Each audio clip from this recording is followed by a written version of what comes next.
우리가 신앙생활하면서 하나님의 심정을 안다고 하는 것은 참으로 중요합니다. 하나님의 심정을 알아야 하나님의 뜻대로 살 수 있고 또 하나님을 기쁘시게 해드리는 삶을 살 수 있기 때문입니다. 하나님의 심정은 잃어버린 자를 찾기 원하십니다. 하나님의 심정은 우리를 사랑해 하시기를 원하세요. 하나님의 심정은 가장 좋은 것으로 우리에게 주시기를 원하십니다. 하나님의 심정은 우리를 용서해 주시기를 원하십니다. 하나님의 심정은 우리와 함께 하시기를 원하십니다. 오늘은 6번째로 바로 하나님의 심정은, 따라하겠습니다. 하나님의 심정은 우리에게 빚 주시기를 원하십니다. 우리가 살아가면서 이 세상을 살아가는 모든 사람들은 다 하나님께 빚을 지고 살아가고 있습니다. 천지 만물을 창조하시고 인류의 시조인 아담과 하와에게 생육하고 번성하고 땅에 충만하라 정복하고 다스리라고 복을 주셨어요. 이 세상을 살아가는 모든 사람들은 이 복을 받고 태어났죠. 그래서 주님이 주신 자연 만물의 혜택을 받으면서 누리며 살아가고 있는 것입니다. 뿐만 아니라 하나님께서 참 이 죄악으로 이제 영원히 멸망받을 수밖에 없는 이 죄인들 인생들을 위해서 예수 그리스도를 보내주셔서 십자가에서 내가 다 이루었도다, 죄값을 다 청산해 주시고 모든 인간이 구원받을 수 있는 그 길을 열어주신 것도 바로 예수 믿는 우리 모두는 하나님께 크게 빚을 지고 살아가고 있는 것입니다. 그런데 하나님께서는 이렇게 크게 빚을 주셨음에도 불구하고 하나님의 자녀들이 계속 빚을 지면서 살아가라고 더 빚을 주시기를 원하신다는 거예요. 그래서 이사야서 55장 1절에 보면 너희 목마른 자들아 물로 나오라, 돈 없는 자도라, 너희는 와서 사 먹되 돈 없이 값없이 와서 포도주와 젖을 사라, 그렇게 초청하시는 거죠. 뿐만 아니라 로마서 8장 32절을 보면은 자기 아들을 아끼지 아니하시고 모든 사람을 위하여 내어주시니가 어찌 그 아들과 함께 모든 것을 은사로 우리에게 주시지 아니하시겠느냐 그랬습니다. 이렇게 하나님께서는 우리에게 빚 주시기를 원하신 거예요. 사실 우리는 사람에게는 빚을 지면 안 됩니다. 그러나 하나님께는 자꾸 빚을 지라는 것. 그래서 하나님께 크게 빚지면서 살아간다고 하는 것은 이것은 축복이에요. 여러분 보십시오. 성경을 보면 하나님 앞에 크게 쓰임받았던 사람마다 다 하나님께 크게 빚진 사람들입니다. 여러분 아브라함도 하나님의 부름을 받고 본토 친척 아비집을 떠날 때 사실 자기 땅 하나도 없었습니다. 정말 혈연단신이었습니다. 그런데 바로 하나님께서 복을 주시니까 지나놓고 나보니까 참 엄청난 축복을 받게 되었습니다. 그는 가는 곳마다 하나님 앞에 제단을 쌓았다고 그랬습니다. 여러분 요셉도 참 형들에게 팔려서 애굽에 갔을 때 종살이하고 옥살이 하는 그의 삶은 참으로 고통의 삶이었지만 하나님이 그에게 복을 주셔서 함께 하시니까 종살이도 형통했고 옥살이도 형통했습니다. 그가 도무지 애굽의 국무총리가 될 수 있는 형편이었겠습니까? 근데 하나님께서 그에게 지혜를 주시고 은혜를 주시고 계시의 정신을 부어주니까 그의 인생이 정말 엄청난 축복된 삶이 되었습니다. 그는 하나님께 크게 빚진 사람이에요. 하나님을 생각만 해도 감격하고 감사했을 것입니다. 여러분 우리가 살아가면서 정말 하나님께 빚을 크게 져본 사람만이 하나님 감사합니다, 겸손하게 하나님을 섬길 수 있고요, 그 하나님의 은혜를 생각하면 말할 수 없이 무한히 감사하면서 눈물로 감격하면서 하나님을 섬길 수 있기 때문에 하나님께 빚진 자만이 하나님을 가장 영화롭게 해드릴 수 있는 삶이 되기 때문에 하나님께서는 우리에게 자꾸 빚을 지라고 말씀을 하고 계신 겁니다.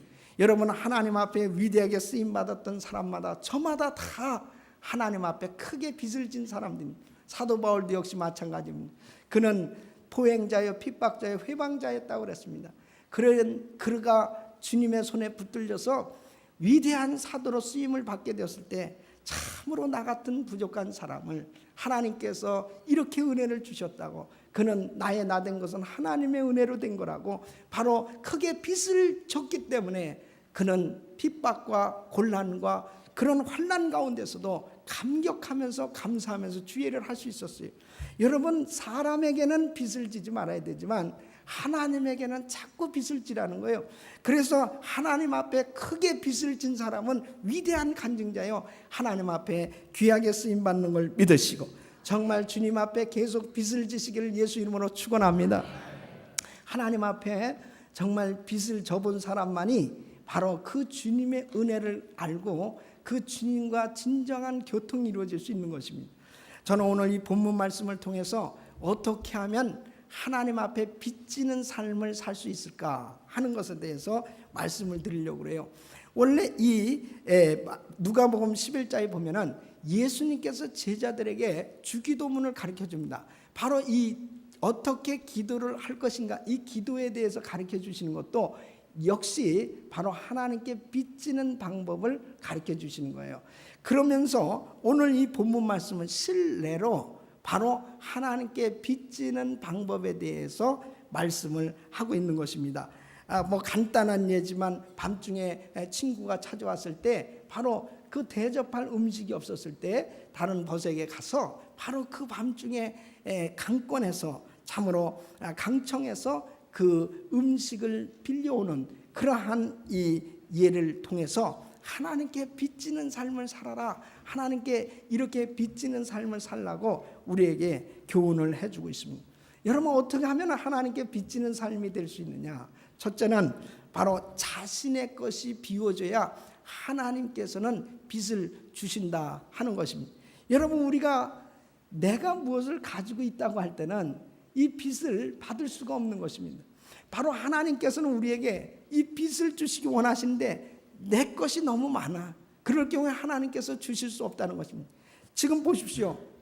여기서 6절에도 보면 내 벗이 여행 중에 내게 왔으나 내가 먹일 것이 없노라. 그러니까 지금 내가 가진 것이 없으니 나에게 좀 떡 세 덩이를 좀 빌려달라, 그렇게 강청을 하고 있는 것입니다. 없다고 해야 정말 줄 수 있는 거죠. 비워져야 바로 그 사람에게 참 이 주시는 그런 하나님의 은혜가 있는 겁니다. 여러분, 마태복음 5장 3절에도 심령이 가난한 자는 복이 있나니 천국이 저희 것이며 그랬습니다. 심령이 가난한 사람이 바로 천국, 바로 하나님을 만날 수 있어요. 여기서 심령의 가난이라고 하는 이 푸토코스라고 하는 이 말은요, 완전히 없다라고 하는 뜻입니다. 가난해도 뭔가 가지고 있으면서 없는 사람이 있죠. 근데 여기에서의 가난은 아예 없는 거예요. 다시 말씀드리면 내 심령이 비워져야 하나님의 것을 받을 수 있어요. 믿습니까? 여러분, 우리가 정말 하나님의 것을 받기를 원하면서도 내 것이 너무 많을 때는 하나님께 빚지는 삶을 살 수가 없습니다. 여러분, 이스라엘 백성들이 바로 광야 생활을 할 때 그들은 농사도 지을 수가 없었습니다. 그때 하나님께서 만나를 내려주셨죠. 이 40년 동안 하나님이 주시는 만나를 먹었는데 그들이 가나안 땅에 들어갔을 때 그들은 이제 비로소 농사를 짓게 됐습니다. 농사를 지으면서 그 소산물을 가지고 먹게 되었을 때 하늘에서 만나가 그쳤다고 그랬습니다. 너희가 가지고 있는 것이 있을 때, 뭔가 할 수 있다고 했을 때 하나님이 하실 수 없는 거예요. 바로 여러분 보십시오. 모세도 40년 동안 그가 이 왕궁에서 자랐습니다. 바로의 왕궁에서 자랐어요. 애굽의 학술과 무술을 연마하면서 사실 히브리 사람 가운데서는 가장 모든 면에서 모든 걸 다 갖춘 사람이었을 것입니다. 그는 정말 이 히브리 사람의 지도자가 될 만한 자격을 갖춘 사람입니다. 자기가 그렇게 생각했기 때문에 하루는 나가보니까 이 애굽 사람이 히브리 사람을 참 고통을 주는 거예요. 그러니까 정말 자기 민족을 사랑한다고 생각해서 그 애굽 사람을 쳐 죽이지 않습니까? 그러면서 참 이 히브리 사람끼리 서로 싸우니까 그것을 말리면서 뭔가 자기도 이제 지도자로서 좀 일을 해봐야 되겠다고 생각했을지 모르겠어요. 그러나 그들이 받아주질 않았습니다. 결국은 그 자기가 살해냈다고 하는 것이 들통나서 결국 도망자가 된 신세가 됐습니다. 사실 자기가 뭔가 가지고 있다, 할 수 있다, 이 정도면 될 수 있다라고 생각했을 때 하나님은 모세를 쓰지 않았습니다. 이 모세가 40년 동안 미디안 광야에서 사실 목동 생활을 한 것은 자꾸 비우는, 하나님께서 비우게 하시는 일을 한 거예요. 계속 비워졌을 때 하나님께서 모세를 부르셨을 때는 그때는 다 비워졌어요. 그러니까 모세가 하나님 보낼 만한 사람 보내시죠. 나는 정말 자격도 없는 사람입니다. 비워진 그 사람에게 하늘의 능력을 그에게 부어주시니까 바로 모세가 위대하게 쓰임받지 않냐 말이에요. 여러분 보십시오. 바로 사도 바울도 그가 빌립보서 3장에 보면 나도 육체로 말할 것 같으면 신뢰할 만한 것이 얼마든지 있다. 8일 만에 할례를 받았어요. 나는 히브리인 중에 히브리인이요 베냐민 집파 사람이요, 나는 율법으로 말할 것 같은 흠이 없는 사람이요, 나는 바리새인이요. 그 가마리엘 문화생에는 엄청난 그런 학벌과 모든 걸 다 갖춘 사람이요. 바로 그랬을 때는 하나님이 쓸 수가 없었어요. 바로 내가 뭔가 갖췄다고 생각할 동안은 하나님 쓸 수 없었어요. 바로 그가 자기가 그리스도를 만나고 난 다음에 깨달은 게 뭐냐면 내 실력 가지고 아덴에 가서 철학자들 만나서 복음을 전하려니까 이 사람들이 먹혀 들어가질 않는 거예요. 하나도 성령의 역사가 일어나지 않았을 때 비로소 깨달은 겁니다. 자기가 바로 빌립보서 3장 7절로 8절에 이렇게 고백합니다. 무엇이든지 내게 유익하다는 것을 내가 그리스도를 위하여 다 해로 여길 뿐더러 또한 모든 것을 해로 여김은 내 주 그리스도 예수를 아는 지식이 가장 고상함을 인함이라. 내가 그를 위하여 모든 것을 잃어버리고 배설물로 여김은 그리스도를 얻고 그 안에서 발견되려 함이니라 그랬습니다. 내가 그리스도를 아는 고상한 지식 때문에, 내가 그리스도를 아는 고상한 지식을 정말 갖게 되고 보니 모든 것, 내가 귀하게 여겼던 것, 내가 유익하다고 여겼던 것들이 다 배설물처럼 여기느라. 예? 배설물처럼. 배설물이라고 하는 것은 똥이다 이거예요. 예? 아침부터 죄송하지만 예? 여러분 보십시오. 바로 자기가 이렇게 엄청나게 모든 걸 갖췄다고 했을 때는 하나님 앞에 아무것도 쓰임받지 못했어요. 그것을 정말 배설물처럼 여기면서 비워졌을 때 하나님은 그에게 엄청난 능력을 부어주셨어요. 정말 하늘의 지혜가 이 세상의 어떤 것보다 더 탁월한 거예요. 바로 하나님의 능력을 받고 나니까 바로 이 사도 바울이 위대하게 하나님 앞에 쓰임받을 수 있었습니다. 할렐루야. 자기가 비워져야 하나님이 쓰실 수 있는 것입니다. 자기가 뭔가 갖췄다고 생각하고 자기의 학식, 자기의 어떤 경험, 자기의 어떤 그 환경을, 사람을 의지하고 그것을 이 뭔가 정말 자랑하고 그것을 신뢰하려고 할 때는 하나님이 하나님의 것을 주실 수가 없는 것입니다. 그것이 비워졌을 때 하나님이 귀하게 쓰신 겁니다. 저는 제가 신학교 다닐 때 40일 금식 기도를 하게 됐는데요. 3일째 되는 날 우리 신학교 같이 다니는 집사님이 찾아왔어요. 그 집사님이 저한테 그러는 거예요. 아이고 집사님은 어떻게 이렇게 40일 금식이나 하냐고. 대단하네요. 정말 어떻게 해서 이런 생각을 했어요. 막 그러는 거예요. 그래서 내가 제가 이 금식을 하기 위해서 아침마다 금식하면서 그 다음에 철야 기도를 하면서 내가 지금 이렇게 준비를 했다고 그러면서 목이 이렇게 올라갔죠. 그랬더니 그날 저녁에 그냥 몸살이 나가지고 완전히 쓰러졌어요. 그 다음 날은 아예 새벽 예배도 못 나간 거예요. 너무너무 열이 펄펄 끓고 그냥 도무지 견딜 수가 없는 거예요. 그 목사님께 가서 목사님 기도 좀 해. 기도를 받아도 낫지도 않고 너무너무 힘든 거예요. 그래서 이거 큰일 났어요. 이제 앞으로 금식을 하자니 37일이 남았고 그만두자니 무슨 망신이요. 40일 하러 갔다 3일 만에 내려온다. 그 너무너무 큰일 난 거예요. 그 재단 앞에 나와가지고 엎드려서 그냥 너무너무 아프니까 그냥 쓰러졌어요. 그랬더니 하나님의 음성이 들렸는데 네가 하면 죽는다. 네가 하면 죽는다. 그것이 다 오는 거예요.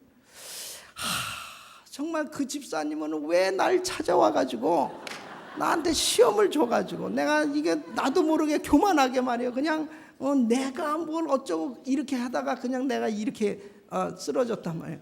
그때 하나님 앞에 회개하면서 그렇지요. 무슨 금식이 뭘 준비를 해가지고 뭘 자기가 뭘 할 수 있겠습니까? 정말 주님 이제는 주님이 친히 금식해 주세요. 그리고 40일 금식을 성공적으로 잘 마친다면 이것은 주님이 하신 겁니다. 주님이 영광을 받으셔야 됩니다. 나는 아무것도 할 수 없어요. 정말 이제는 주님이 하시는 겁니다 하고 그렇게 작정하고 하나님 앞에 회개하면서 기도했더니 너무 놀라운 사실은 그 순간에 머리부터 발끝까지 개운해지는 거예요. 깨끗함을 받는 거예요. 저는 그때 느낀 것이 있습니다. 정말 내가 비워지면은 주님이 일하시는구나. 내가 비워지면 하나님의 은혜를 받을 수 있는 거예요. 정말 그 가운데서 하나님 쓰신 겁니다. 여러분 내가 좀 가지고 있는 지식 때문에 내가 좀 가지고 있는 물질 때문에 까불다가는 정신을 잃는 거예요. 이렇게. 그러니까 정말 자신의 것을 비워야 하나님의 것 받을 수 있는 줄 믿습니다. 자신 것 비워야 겸손하게 나는 아무것도 아닙니다. 주님 다 주님이 하신 겁니다. 주님이 영광 받으셔야 됩니다 하면서 은혜 생활을 할 수 있는 겁니다. 두 번째는 바로 하나님께 빚지는 삶이 되려면 바로 구체적으로 강청하셔야 됩니다. 여러분 8절 말씀 보면요.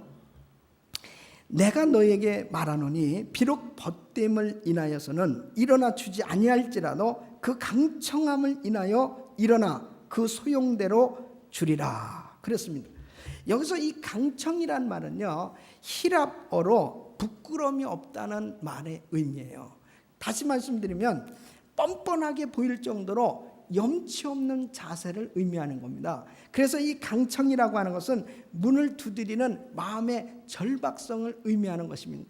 다시 말씀드리면 정말 이거는 꼭 받아야 되겠다, 이것은 꼭 얻어야 되겠다 하는데 주변 환경이 자꾸 맥히는 것이 있어요. 맥히는 것이 있어도 그거하고는 상관없이 끊임없이 두드리는 것이 이게 강청입니다.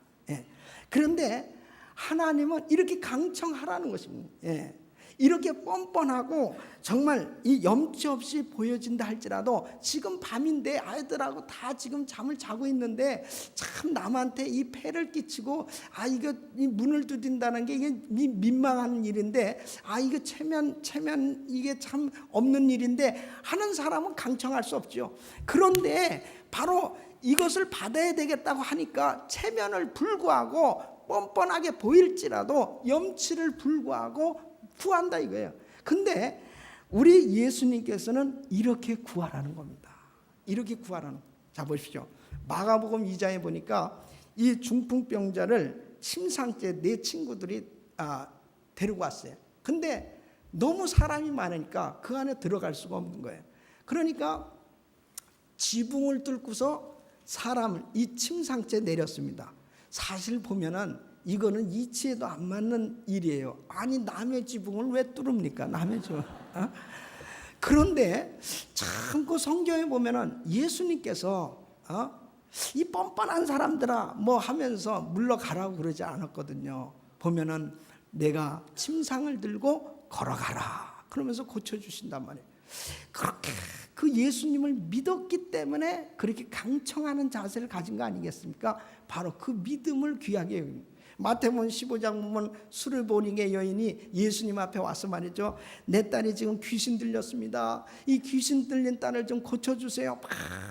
막 안타깝게 막 예수님 앞에 그렇게 부르짖습니다. 그러니까 예수님께서 내가 이스라엘 집에 잃어버린 양 외에는 다른 곳에 보내심을 받지 않았다. 바로 이스라엘을 위해서 왔다. 그러니까 바로 계속해서 좀 우리 딸을 좀 고쳐달라고 그러니까 내가 자녀의 떡을 취하여 개들에게 던짐이 마땅치 않다. 그러면서 딱 자르시는 거예요. 그럴 때 말이죠. 수르보닉 여인이 뭐 개? 선지자라고 그러고 굉장히 좋은 분이라고 내가 들었는데 아주 인격이 글러먹었구나. 가자. 그러면은 못 고침 받는 거예요. 그런데도 계속 뭐라고 그러냐면 옳소이다. 개들도 주인의 상에서 떨어지는 부스러기를 먹나이다. 야, 그러니까 주님이 감동을 받으셔서 여자여 내 믿음이 크도다 내 소원대로 될지어다. 보세요. 그게 강청입니다. 교회 좀 와서 좀 은혜 좀 받으려고 그랬더니 파킹랏에서부터 시험 들고 사람들이 뭐 이 교회 여기밖에 없냐 가자 이런 사람은 은혜 못 받는 거예요. 시험이 들려도 그냥 은혜부터 받고 보자 하고 나온 사람은 결국 받는 거예요. 할렐루야. 여러분 보세요. 나만 장군이 자기가 그래도 아람 나라의 2인자예요. 그래서 왕이 편지까지 직접 보낼 정도로 이렇게 대단한 실력자입니다. 권력자입니다. 그가 엘리사에게 딱 찾아왔을 때 말이에요. 엘리사가 그냥 문 밖에까지 나와가지고 탁 잘 모시고 탁 기도도 그냥 세게 믿습니다 하면서 막 비비면서 막 그렇게 기도해 줄 줄 알았더니 이게 뭐 보이지도 않는 거예요. 사람 하나 보내가지고 말이에요. 저 요단강에 7번 들어갔다 나오시오. 그러니 말이야 이게 기분이 너무너무 나쁜 거예요. 자존심 상했어요. 우리 동네 강이 여기 강보다 더 맑아. 내가 거기 가는 게 야 얘들아 가자. 혈기를 부리면서 가려고 그래요. 그때 뭐라고 그럽니까? 주인이요 난되는데요. 난되는데 한번 해보시죠. 가만히 생각해 보니까 그러거든. 문둥병 주제에 난되는데 뭐 혈기를 부리고 말고 그래. 그러니까 이게 자기가 한번 해보자 하고 들어갔더니 깨끗이 난 거예요. 할렐루야. 여러분 강청하는 이 자세는 정말 주변에 내 자존심 상하고 체면 불구하고 이런 어떤 일이 있다 할지라도 그것을 무릅쓰고 넘어서는 자세가 강청인 줄로 믿습니다. 그래서 하나님 앞에 이렇게 강청하는 자세만 가지면요 정말 못 받을 게 없습니다.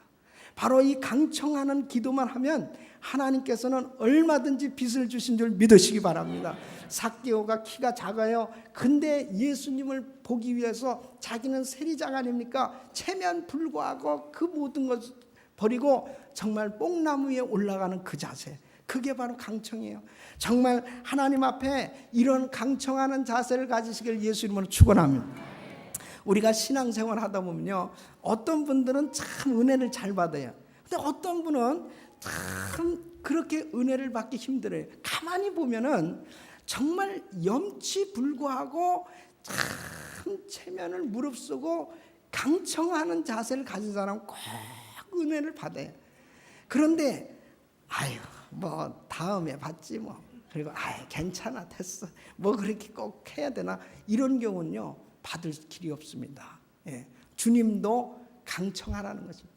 제가 유럽의 그 블란서 낭시에 집회를 갔을 때요, 그때 그 유학생들 집회를 했습니다.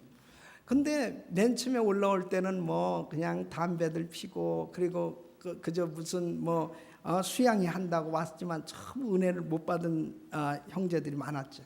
근데 이제 첫날 둘째 날 집회를 하면서 다 성령을 충만하게 받고 은사를 다 받고 이제 마지막 끝날 때 전부 나와서 막 간증을 하는 거예요. 막 눈물로 간증하고 내가 올라올 때는 이랬었습니다. 근데 내가 이렇게 은혜를 받았습니다. 다 간증하고 이제 하산하는데 한 자매가 말이에요. 막 나한테 와서 그런 막 우는 거예요. 그래서 자매님은 왜 울어요? 그러니까 저는 못 받았어요. 그래요. 왜 못 받았냐고. 나는 애기 보느냐고 못 받았어요. 그래서 다른 사람들이 사실 다 받고 나니까 자기 셈이 나는 거예요. 정말 저들은 올라올 땐 자기나 마찬가지였는데 그냥 이 엄청난 은혜를 받은 간증을 들으니까 너무 받고 싶은 이 마음을 가지고, 그래서 자매 받으면 되잖아. 그러니까 이제 목사님이 안수기도 해줄 테니까 지금 기도하자. 그러니까 이 자매가 말이에요, 머리가 여기까지 생머리였어. 이 생머리가 여기까지 밑에 아주 그냥 긴 머리인데, 이 자매가 무릎을 꿇고 기도하는데 몰라 하는데 이 머리를 돌려가면서 기도한다. 그러니까 내가 안수 기도를 하다가 이 머리에 얻어맞아가지고 얼마나 뭐, 그 머리 한번 맞아봐요. 근데 이 자매는 지금 그런지도 몰라 계속 기도하는데 내가 이렇게 기도를 해줬어요. 근데 그 자매가 그날 충만하게 받았습니다. 저는 한 가지 깨닫는 사실은 기도를 유창하게 잘한다고 받는 게 아니구나. 그냥 몰라 해도 주시는구나. 사실 하나님 앞에 강청하는 기도는요, 그냥 한마디만 해도 돼요. 하나님 아시죠? 줄래요? 안 줄 거예요? 여러분, 사실 우리 주님 앞에 강청 기도하시기를 바랍니다. 왜 근심해요? 왜 낙심하십니까? 왜 좌절하십니까? 왜 시험 듭니까? 왜 절망합니까? 우리 주님은 우리에게 빚 주시기를 그렇게 원하시는데 독자까지 주시니까 우리가 구하는 건 모든 것을 은사로 주시지 않겠냐고 말씀하시는데, 하나님 앞에 강청하셔서 받으시길 예수 이름으로 축원합니다. 여러분, 세 번째는 바로 반드시 갚을 생각을 하셔야 됩니다. 자, 보십시오. 지금 떡을 구하는 이 친구는 어떻게 이렇게 강청할 수 있냐? 언제라도 나중에 그 이웃이, 바로 그 벗이 똑같이 요청할 경우 나도 그렇게 해주겠다 하는 이 마음을 가지고 있기 때문에, 내가 지금 없지만 다음에 너가 또 구하면 나도 얼마든지 너에게 주겠다고 하는 이 마음이 있으니까 막 그렇게 강청할 수 있는 것입니다. 여러분, 마찬가지로 우리 주님 앞에 기도할 때요, 하나님, 정말 하나님 이 일을 해주시면 내가 틀림없이 하나님 정말 갚습니다. 그 갚는 일이 뭐예요? 바로 감사하면서 사는 일이죠. 갚는 일이 뭐예요? 바로 하나님이 기뻐하는 그 일을 하겠다는 거죠. 그러니까 여러분 보세요. 이것은 서원 기도에 해당되는데, 서원 기도를 왜 하나님이 그렇게 금방 잘 들어주시냐면은 내가 갚겠다는 거예요. 내가 하나님의 영광을 위해서 살겠다는 거예요. 서원한다는 거예요. 하나님, 내 이 죽을 병을 고쳐주시면 내 이 몸을 하나님 앞에 드려서 하나님의 복음을 위해서 하나님 앞에 드리겠습니다. 바로 갚는 삶을 살겠습니다. 그건 봐요. 아무리 병든 사람이 고침을 받아도 똑같이 그전과 같이 죄 짓는 삶을 산다면 바로 그게 무슨 의미가 있겠습니까? 병을 고쳐줬더니 죄 짓는데 돌아다니고 정말 하나님을 멀리 떠나 산다면 그게 무슨 은혜겠어요? 그런데 하나님, 내 병을 고쳐주신다면 정말 주의 은혜로 정말 주를 위해서 살겠습니다. 그건 우리 주님의 마음에 합한 생각이요. 하나님, 내 이 사업을 축복해 주신다면 정말 하나님이 기뻐하시는 그러한 선교 사업을 해서 드려지겠습니다. 이건 하나님이 기뻐하시는 생각이죠. 그러니까 하나님께서 그래, 바로 내가 너를 축복해 주겠다. 할렐루야. 반드시 갚을 생각을 한다고 하는 것은 부담이 아닙니다. 이것은 갚을 생각을 한다는 것은 큰 은혜예요. 정말 내가 참 빚진 자다라고 하는 이 마음을 갖는 사람은요, 일평생 내가 갚으면서 살겠다 할 때 얼마나 은혜 속에 살겠습니까? 영혼이 잘 되는 삶을 살잖아요. 저도 정말 하나님 앞에 나는 빚진 자입니다. 나는 정말 주님께 빚진 자입니다. 영원히 지옥 갈 수밖에 없었던 내가 어떻게 천국 백성이 되었고, 정말 날마다 이 귀한 복음을 전할 수 있는 이 엄청난 축복을 내가 어떻게 받았습니까? 빚진 자라고 하는 이 생각을 가지고 사니까요, 하나님 앞에 그저 수고를 해도 나는 무익한 종입니다. 하여야 할 일을 하였을 따름입니다. 하나님 감사합니다. 하나님 영광 받으세요. 그러한 삶이 되어졌을 때 우리의 영혼이 날마다 새로워지는 줄 믿습니다. 여러분, 콜게이트라고 하는 분이 있는데, 이 콜게이트는 집안이 너무 어려웠습니다. 그래서 사실 초등학교를 졸업하자마자 아버지는 너도 이제 자립해야 되겠다. 그래서 이 콜게이트이 눈물을 흘리면서 자기 집을 떠납니다. 그래서 그냥 정처 없이 가는데 바로 그때 아주 귀한 분을 만나요. 그래서 우리가 이 만남이라는 게 참 중요한데, 그분이 이러한 이야기를 해줬습니다. 어른이 이 어린 콜게이트한테, 네가 이제 어느 도시에 가서 일을 하게 되면은 너는 반드시 하나님을 꼭 잘 믿어라. 그리고 주의를 잘 지키고, 그리고 성실하게 일을 해라. 그리고는 꼭 소득의 10의 1, 11조만큼은 꼭 드려라. 네가 만일 이것을 명심하면서 지킨다면 아마 네 생애에 큰 복이 임할 것이다 하는, 그건 마치 정말 천사를 통해서 하나님이 이 콜게이트에게 말씀해 준 것 같이 그런 어떤 사람을 만나게 된 거예요. 이 얘기를 들었던 이 콜게이트이 가슴속에 이만을 담은 겁니다. 그리고 그가 양초 공장에 가서 일을 하게 됩니다. 거기서 얼마나 성실하게 일을 했는지 모릅니다. 그러면서 그는 열심히 교회를 다녔고 그 약속 그대로 11조를 드리면서 성수주의를 하면서 신앙생활을 했습니다. 어느 날 그 양초 공장 주인이 세상을 떠나게 됐어요. 그러면서 그 종업원 가운데 성실하게 일했던 이 콜게이트한테 바로 그 공장 운영하는 걸 맡겨준 거예요. 결국은 하나님께서 이 콜게이트를 축복해서 세계적인 그런 기업가가 되도록 하나님의 은혜를 주신 겁니다. 바로 이 콜게이트는 빚진 자 아니겠어요? 자기가 초등학교밖에 못, 그리고 정말 나올 때 아무것도 없이 그렇게 집을 나갔었던 자기가 세계적인 재벌이 되었으니까 그는 정말 주일학교 반사를 하면서 교회에서도 겸손하게 청소까지 해가면서 그렇게 아름답게 신앙생활을 했다고 합니다. 우리 귀한 성도님들, 정말 이 빚을 갚으면서 산다고 하는 것은 자기가 아무리 세상적으로 잘 되고 아무리 세상적으로 모든 걸 갖췄어도요, 정말 하나님의 은혜를 날마다 받으면서 살 수 있는 길인 걸 믿으시기 바랍니다. 이것이 축복 아니겠어요? 우리는 다 주님의 빚진 자들이에요.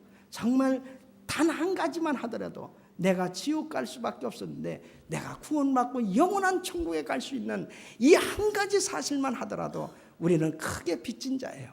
정말 이 빚을 갚으면서 산다고 하는 것은 축복이요 행복입니다. 뿐만 아니라 여러분, 우리 교회는 세계 선교를 마무리 짓는 이 비전을 가지고 있어요. 바로 이 사역을 위해서는 우리 성도님들이 좀 하나님 앞에 크게 빚을 좀 지기를 예수 이름으로 축원하면, 그래서 위대한 간증자들이 많이 나오셔야 돼요. 그래서 하나님 앞에 정말 비전을 이룰 수 있는, 그리고 하나님 앞에 멋지게 영광 돌리며 쓰임 받을 수 있는 그러한 축복된 생애가 되기를 예수 이름으로 축원합니다. 하나님은 오늘도 우리에게 빚 주시기를 원하십니다. 낙심하지 마세요. 좌절하지 마세요. 실망하지 마세요. 우리 주님 우리를 통해서 놀라운 일을 행하시기를 원하시는데 내 자신의 것만 비워지기만 한다면, 또 주님 앞에 예수 이름으로 강청하며 기도할 수만 있다면, 바로 우리 주님 앞에 주님 내가 정말 갚으며 살겠습니다 하는 이런 헌신만 되어줄 수 있다면 날마다 하나님이 주시는 이 은혜로 승리하는 그런 축복된 생애 될 줄로 믿습니다. 기도하겠습니다.